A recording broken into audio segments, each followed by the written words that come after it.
नमस्कार, स्वागत है आप सभी का हमारे channel study with Guru Singh में। कैसे हैं आप सब? उम्मीद करता हूं कि बढ़िया होंगे। मैं लेकर आया हूं आप लोगों के सामने टॉप 30 प्रश्न, जो कि बहुत ही बढ़िया प्रश्न हैं। तो एक एक प्रश्न को देखते हैं हम। प्रश्न नंबर पहला कह रहा है, समझते हैं बढ़िया आसानी से। क्वेश्चन नंबर एक है कि कैलोरी की जो मापन इकाई है वो क्या है? जो कैलोरी का मापन इकाई है वो क्या है? सही विकल्प इसका चुनें आप। जो कैलोरी की जो मापन इकाई है वो क्या है? क्या ऊष्मा है, या ठोस है, या तरल है, या फिर ध्वनि है, क्या है? तो ऑप्शन देख के आप लोगों को सही विकल्प चुन लिया होगा, मुझे आशा है इस बात का। तो सही विकल्प इसका ए हो जाएगा, जो ऊष्मा की जो इकाई होती है। ठीक है, तो क्वेश्चन नंबर अगला बढ़ते हैं। ये हाल ही में मनाया गया है। पूछा जाता है कि चिकित्सा दिवस किस दिन मनाया जाता है? अब ये हाल ही में मनाया गया है। क्या वो 1 अप्रैल है, या 1 मई है, या 1 जुलाई है, या फिर 1 जून है? वो कब मनाया गया है चिकित्सक दिवस? तो इसका सही विकल्प हो जाएगा, ये 1 जुलाई को मनाया गया है। इसका सही विकल्प सी हो जाएगा। क्वेश्चन नंबर अगला देखते हैं। क्वेश्चन नंबर अगला है कि गायत्री मंत्र किस पुस्तक से लिया गया है? क्या वो ऋग्वेद है, सामवेद है, यजुर्वेद है, या अथर्ववेद है? तो इसका सही विकल्प चुनें आप कि गायत्री मंत्र किससे लिया गया है। तो ये ऋग्वेद से लिया गया है। इसकी रचना किसने की थी? तो विश्वामित्र ने इसकी रचना की थी, याद रखें। ठीक है, इसकी रचना किसने की थी? विश्वामित्र ने। ठीक है, तो इसका सही विकल्प ऋग्वेद हो जाएगा। क्वेश्चन नंबर अगला देखते हैं। क्वेश्चन नंबर ये कह रहा है कि वह शासक कौन था जिसने एक सच्चे जैन जो जैन लोग होते हैं वो अपनी जो प्राण त्यागते हैं वो संलेखना विधि से त्यागते हैं। संलेखना विधि क्या होती है? कि उपवास के तहत अपने प्राण को त्यागना।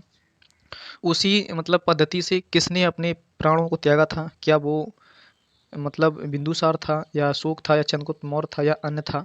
आप लोगों को सही विकल्प बताना है कि वो कौन सा था।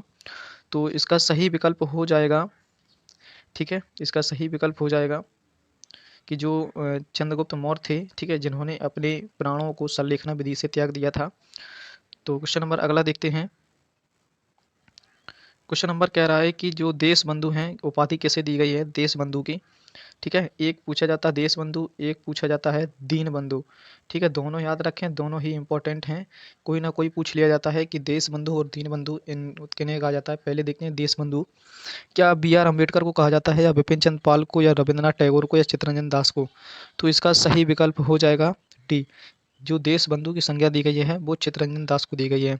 अब पूछा था हमने दीन बंधु, यही पूछा था ना, कि दीन बंधु के किन्हें कहा जाता है? तो एक थे सी एफ एंड्रयूज। ठीक है, सी एफ एंड्रयूज थे, इन्हें कहा जाता है दीन बंधु, याद रखें। ठीक है, क्वेश्चन नंबर अगला देखते हैं। ये तो सबको पता होगा क्वेश्चन, लेकिन फिर भी आ गया कि आंसुओं में कौन सा पदार्थ घुला रहता है? क्या नमक होता है, समुद्र होता है, स्टार्च होता है, ग्लूकोज होता है? आंखों में क्या होता है? हल्का सा अपन को जब आंसू वगैरह निकलते हैं या पसीना वगैरह आता है तो थोड़ा सा नमकीन होता है। जब नमकीन होता है तो वो क्या है? नमक है। तो इसका सही विकल्प हो जाएगा ए। क्वेश्चन नंबर अगला देखते हैं। क्वेश्चन नंबर कह रहा है कि सूर्य उगते समय और डूबते समय लाल दिखाई देता है, इसका कारण क्या है?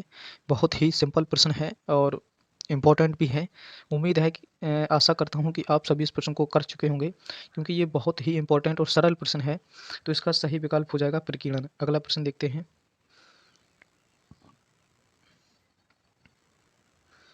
क्वेश्चन नंबर कह रहा है कि भारत के जो राज्य चिन्ह में प्रयुक्त होने वाले सत्यमेव जयते कहाँ से लिया गया है, किस उपनिषद से लिया गया है? क्या ईश उपनिषद से, या मुंडकोप उपनिषद से, या कंठ उपनिषद से, या इनमें से कोई नहीं? तो ये आप लोग कर चुके होंगे, बढ़िया घिसा पिटा हुआ प्रश्न है। तो इम्पोर्टेंट भी बन जाता है कि सत्यमेव जयते कहाँ से लिया गया है। तो जो मुंडकोप उपनिषद से लिया गया है, इसका बी सही उत्तर हो जाएगा। क्वेश्चन नंबर अगला देखते हैं। क्वेश्चन नंबर कह रहा है कि महात्मा गांधी को अर्धनग्न फरीर किसने कहा? जो महात्मा गांधी जी हैं उनको जो अर्धनग्न फरीर कहा था, किसने कहा था? क्या हिटलर ने कहा, या जिन्ना ने कहा, या माउंटबेटन ने कहा, या चर्चिल ने कहा? जब ये ब्रिटिश में सीढ़ियों पर चढ़ रहे थे तो वहाँ से जब जो चर्चिल जी थे उन्होंने देखा और उनसे कह दिया कि ये अर्धनग्न फकीर कौन आ रहा है, ये कौन है? तो इसके बारे में सही विकल्प हो जाएगा विस्टन चर्चिल। ठीक है, क्वेश्चन नंबर अगला देखते हैं। क्वेश्चन नंबर कह रहा है कि भारत में प्रथम स्थापित परमाणु जो संयंत्र था वो कौन सा था। याद दिला दें कि पहला परमाणु जो स्थापना बोल सकते हैं उसको हम अप्सरा था, ठीक है। कौन था? अप्सरा था, ठीक है। ये अप्सरा कब शुरू हुआ? पहला परमाणु था, याद रखें इसको। ये तारापुर महाराष्ट्र में, ठीक है, तारापुर महाराष्ट्र, और इसका सही विकल्प हो जाएगा ए। पूछ रहा था कि भारत में प्रथम परमाणु संयंत्र कहाँ स्थित है? तारापुर महाराष्ट्र। ये बहुत ही प्रश्न पूछा जाता है कि ये जो कोडनकुलन परमाणु संयंत्र है ये कहाँ स्थित है, तो ये तमिलनाडु में है, इसको याद रखें, ठीक है। ये पेपर में बहुत पूछा जाता है कि जो कोडनकुलम परमाणु संयंत्र है ये कहाँ स्थित है ना, क्या तमिलनाडु में है? और ये तारापुर कहाँ है? ये महाराष्ट्र का पार्ट है, ठीक है, याद रखें। क्वेश्चन नंबर अगला देखते हैं। क्वेश्चन नंबर कह रहा है कि ब्रह्म समाज की संस्थापना किसने की? क्या राजा राम मोहन राय ने की, स्वामी दयानंद ने की, रामकृष्ण मिशन ने की, या इनमें से कोई नहीं? बहुत ही सिंपल प्रश्न है और इन संस्थाओं से सुपर टेट में एक प्रश्न आना है, तो आप सभी पढ़ लें इन संस्थाओं को। जैसे तत्वबोधिनी सभा है ना, आती है पेपर में, देवेंद्रनाथ टैगोर। और ब्रह्म समाज की स्थापना राजा राम मोहन राय ने 1828 में की थी, याद रखें इस बात को। तो इसका सही विकल्प हो जाएगा ए, 1828। स्वामी दयानंद सरस्वती ने आर्य समाज की स्थापना की, ये भी याद रखें, आर्य समाज की स्थापना की। रामकृष्ण मिशन हंस की प्रिय शिष्य विवेकानंद, विवेकानंद ने रामकृष्ण मिशन की स्थापना की, याद रखें इसको। क्वेश्चन नंबर अगला देखते हैं। क्वेश्चन पूछ रहा है कि निम्नलिखित में से कौन सी ईंधन गैस नहीं है, मतलब फ्यूल गैस नहीं है, जलाने वाली नहीं है। क्या भाप अंगार गैस है? बिल्कुल है। प्रोड्यूसर गैस है? बिल्कुल है। मार्स गैस है? बिल्कुल है। ये हास्य गैस नहीं है, ये N2 है, ये हंसाने वाली गैस है, ठीक है। तो इसका सही विकल्प हो जाएगा, पूछा था नहीं है, तो विकल्प सी। क्वेश्चन नंबर अगला देखते हैं। क्वेश्चन नंबर कह रहा है, क्वेश्चन नंबर है कि भारतीय वन सर्वेक्षण विभाग का मुख्यालय कहाँ स्थित है? क्या नई दिल्ली में है, देहरादून में है, भोपाल में है, नागपुर में है? तो ये बहुत ही इंपॉर्टेंट प्रश्न है और आप लोग सभी सही कर ले जाएंगे, उम्मीद है मुझे। तो इसका सही विकल्प हो जाएगा देहरादून, ठीक है। क्वेश्चन अगला। क्वेश्चन कह रहा है कि भारतीय ध्वज तिरंगे में 3 जो पट्टियां थी उनका रेशियो क्या था? बहुत ही पूछा जाता प्रश्न है। क्या 3:2:1 या 2:2 या 1:2? तो इसका सही विकल्प क्या हो जाएगा? 3:2। ये पिंगली बैकैया जी झंडे से ही संबंधित है, याद रखें। क्वेश्चन नंबर कह रहा है कि कौन सी नदी दक्षिण भारत की गंगा कहलाती है? क्या कावेरी है, तुंगभद्रा है, गोदावरी है, या कृष्णा नदी है? ये अलग अलग पेपर में मतलब किताबों में लिखा हुआ है, बहुत ही कन्फ्यूजन करता है। कहीं कभी लोग कावेरी लगा देते हैं तो कभी गोदावरी। याद रखें, जब पूछा जाए दक्षिण गंगा, ठीक है, ओनली की ना लगा हो, ना कुछ लिखा हो, या लिखा हो दक्षिण भारत गंगा, है ना, या दक्षिण गंगा, ठीक है, तो हम लगा सकते हैं इसको कि दक्षिण भारत की गंगा कहलाती है ना। अगर पूछे दक्षिण की गंगा तो कावेरी, और दक्षिण भारत की गंगा तो गोदावरी, ठीक है। तो इसका सही विकल्प हो जाएगा गोदावरी। इसी यह वृद्ध गंगा के नाम से भी जाना जाता है, याद रखें, ठीक है, कन्फ्यूजन ना होना कावेरी में। क्वेश्चन नंबर अगला देखते हैं।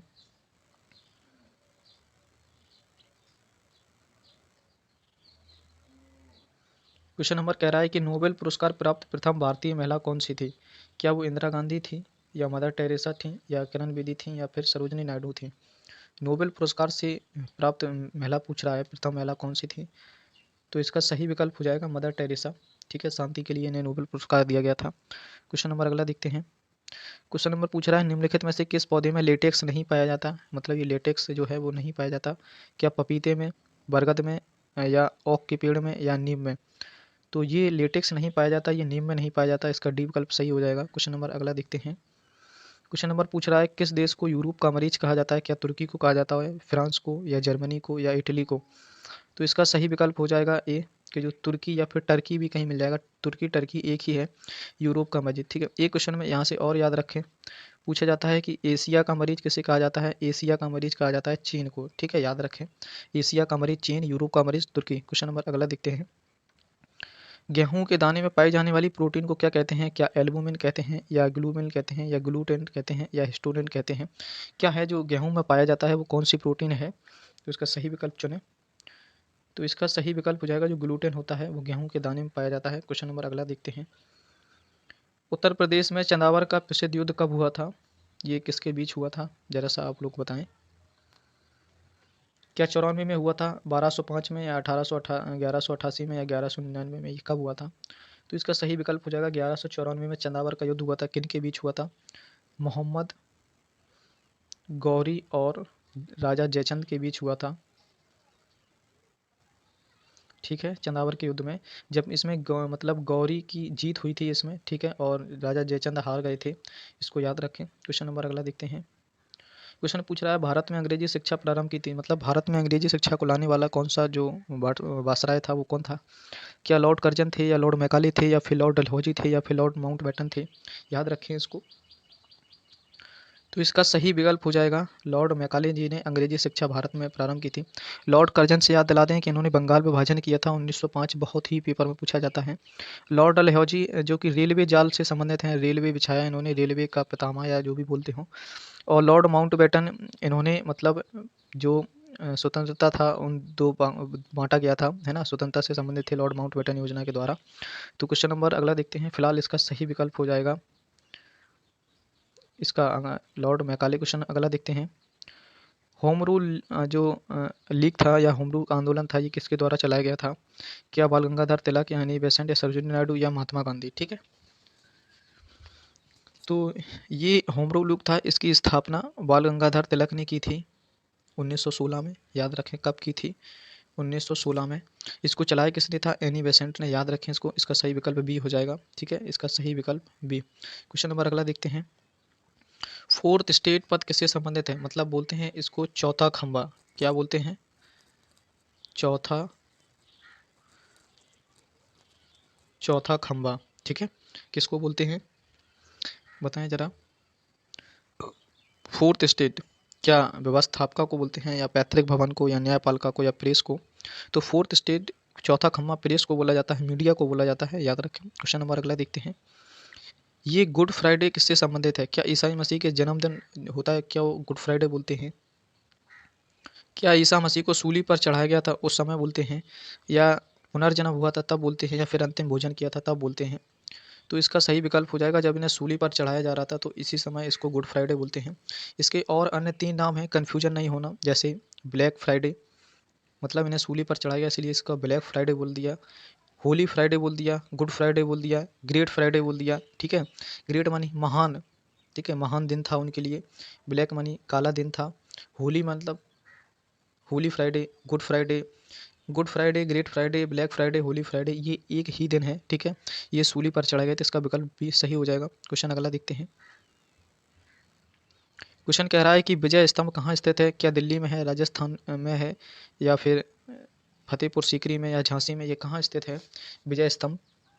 तो ये विजय स्तंभ आप लोग सभी को पता है कि राजस्थान का पार्ट है, और एक ही ऑप्शन है राजस्थान का चित्तौड़। ठीक है, चित्तौड़ एक ही ऑप्शन है और राजस्थान से संबंधित करता है, तो इसका विकल्प सी सही हो जाएगा। ये किसने बनवाया था? ये राणा कुंभा ने बनवाया था। याद रखें इसको, राणा कुंभा ने बनवाया था। क्वेश्चन नंबर अगला देखते हैं। क्वेश्चन नंबर कह रहा है कि भारतीय संसद में लोक लेखा समिति का अध्यक्ष होता है, क्या विपक्षी दल का नेता, या लोकसभा अध्यक्ष, या लोकसभा अध्यक्ष जो उपाध्यक्ष होता है वो, या फिर राज्यसभा का अध्यक्ष? ये समिति बहुत ही पेपर में पूछी जाती है। याद रखें, एक ना एक प्रश्न बन जाता है। प्रश्न क्या बनेगा कि इसमें कितने सदस्य होते हैं? तो इसमें 22 सदस्य होते हैं। याद रखें पहला प्रश्न। 15 लोकसभा से और 7 राज्यसभा से। ठीक है, ठीक है, ये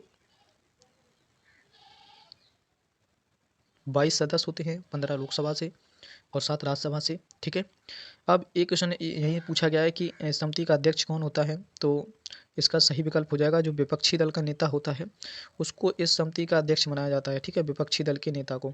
तो इसका सही विकल्प हो जाएगा विपक्षी दल का नेता। जो विपक्ष में दल का नेता होगा उसी को लोक लेखा समिति का अध्यक्ष बनाया जाता है। इसके सदस्यों की संख्या 22 होती है। ठीक है, 15 लोकसभा से, 7 राज्यसभा से। क्वेश्चन नंबर अगला देखते हैं। क्वेश्चन नंबर कह रहा है कि संविधान संशोधन जो जीएसटी पारित हुआ, किस संविधान संशोधन द्वारा हुआ? क्या 21वां था, 22वां था, 23वां था, 24वां था? तो इसका सही विकल्प हो जाएगा 122वां संविधान संशोधन था। ये राज्यसभा से 3 अगस्त 2016 को पारित हुआ और लोकसभा से 6 अगस्त 1916 को। ये था तुम्हारा राज्यसभा, ये था तुम्हारा लोकसभा। ठीक है, ये पारित हुआ था, ये भी डेट पूछ ली जा सकती है। ठीक है, तो अब प्रश्न ये पूछा जा रहा है कि मतलब अगर हम बात करें कि सबसे पहले जो जीएसटी मानने वाला देश था वो कौन सा था? वो था फ्रांस। ठीक है, याद रखें। ठीक है। क्वेश्चन नंबर अगला देखते हैं। स्वामी विवेकानंद का मूल नाम क्या था? नरेंद्र दास था, बटुकेश्वर दत्त था, कृष्ण दत्त था, सुरेंद्र दत्त था। तो इसका सही विकल्प का चुनाव करें। स्वामी विवेकानंद जी का नाम नरेंद्र दास था। ठीक है। इनका जन्म कलकत्ता में हुआ था। इनके पापा हाई कोर्ट में वकील थे। नरेंद्र दास था। जब ये शिकागो जो सम्मेलन था 1893 का, तो इन्होंने खेतड़ी महाराज के नाम पर ही अपना नाम विवेकानंद रखा। याद रखें, ये खूब पूछे जाते हैं। इनका नाम क्या है? तो खेतड़ी महाराज। ठीक है। इन्हीं के आग्रह पर इन्होंने अपना नाम ये रखा शिकागो सम्मेलन जाने से पहले। ठीक है। क्वेश्चन नंबर अगला देखते हैं। क्वेश्चन नंबर कह रहा है कि हल्दी घाटी पुरस्कार का संबंध किस क्षेत्र से है? क्या समाज सेवा में दिया जाता है हल्दी घाटी पुरस्कार? क्या पर्यावरण संरक्षण में, या जो पत्रकारिता है उसमें, या राष्ट्रीय एकता है, किसमें? तो हल्दी घाटी का संबंध पत्रकारिता से है। क्वेश्चन नंबर सी इसका सही विकल्प हो जाएगा। क्वेश्चन नंबर अगला देखते हैं। क्वेश्चन कह रहा है कि भारत का पहला ग्रीन कार्ड लोन किस बैंक ने शुरू किया? क्या वो स्टेट बैंक थी, कैनरा बैंक थी, बैंक ऑफ बड़ौदा थी, पंजाब नेशनल बैंक थी? क्या थी? कौन सी बैंक थी जिसने ग्रीन कार्ड लोन लॉन्च किया? तो इसका सही विकल्प हो जाएगा भारतीय स्टेट बैंक। ठीक है। ये 30 क्वेश्चन थे जो टॉप ट्रेंडिंग क्वेश्चन थे, किसी न किसी परीक्षा में पूछे गए हैं। ठीक है। तो अभी तक मैंने आप लोगों से लाइक और शेयर और सब्सक्राइब के बारे में बात नहीं किया है। अगर आज का सेशन थोड़ा सा भी अच्छा लगता है तो चैनल को सब्सक्राइब करें, बेल आइकन को प्रेस करें, ताकि हमारी वीडियोज आप तक जल्दी से जल्दी पहुंच सके, उसको आप वॉच कर सकें। तो आज के लिए इतना पर्याप्त है। अपना और अपनों का ख्याल रखें। जय हिंद।